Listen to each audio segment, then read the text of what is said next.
One of the questions that people frequently ask is whether or not Islam and democracy are compatible. I think it's very important to have a broad view of what the question itself involves. Great religious traditions have sets of symbols that the believers in those great religious traditions use to construct narratives about all of the great issues of human life, whether it is family life or the nature of society or politics.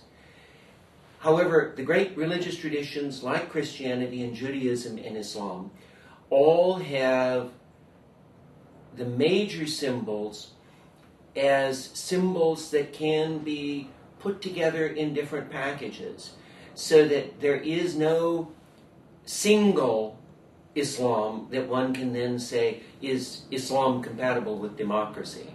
It is rather important to know the construction of political theology.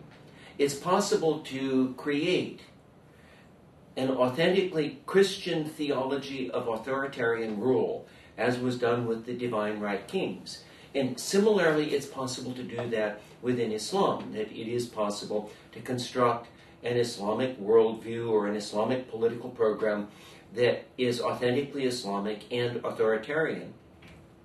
However, at the same time, just as it's possible to have an authentically Christian theology of democracy, it is also possible to have an authentically Islamic theology of democracy. I think that one needs only to look, for example, at the political ideologies and political statements of many of the major Muslim intellectual leaders around the world.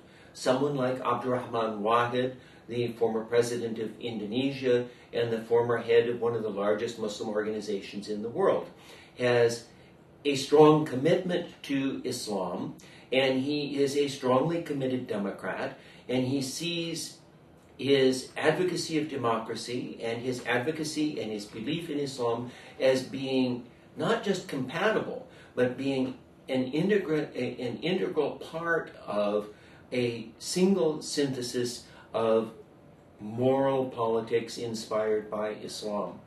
One can go through the Muslim world and find theologically democratic major Muslim intellectuals in every place from the United States through Muslim-majority countries in the Middle East and in Asia.